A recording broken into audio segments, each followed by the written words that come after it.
hiring people to come into this environment, what kind of process do you go through to make sure that they match the culture?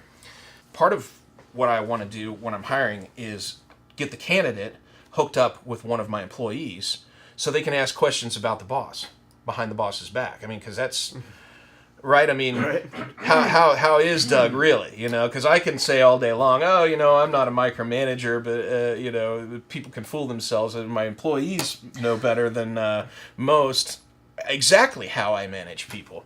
And so we'll get a candidate in with another employee and let them ask the cultural questions. What, you know, are you okay if a few curse words get thrown out from time to time?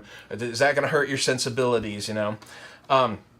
So we try to have the candidate see all the pieces of the company and see how much time. And I think when we slow down and take time to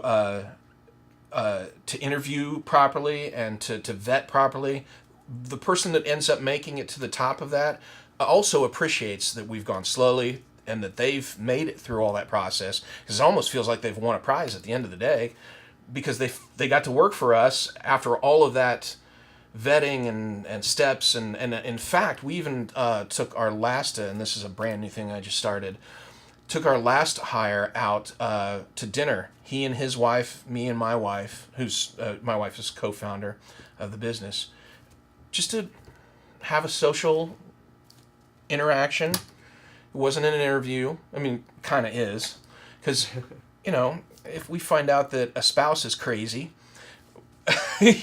crazy could be brought into the office, you know, and not the, you know, just being facetious about that, but the truth of the matter is people, it's a dynamic that happens at home, and we want to make sure that we've got, you know, good families that we're you know, hiring. We're not just hiring the candidate, but we're hiring his entire family situation. So we've got just in the last year, one of our employees got married, and one has a baby on the way. So we're really excited to see that happen too. It was riding around with Doug for a while. Okay. Hanging out with Matt. We had a lot. I think Doug took me out to lunch every single day for the entire first month of training. So that was cool. I missed that. I wish I could go back to training. No, but I mean, just a lot of being around the guys, going on appointments with them, figuring out how they handle things, figuring out, you know, the language they use to talk about things to each other or even customers, or I mean, whatever it is. So it was just a lot of shadowing.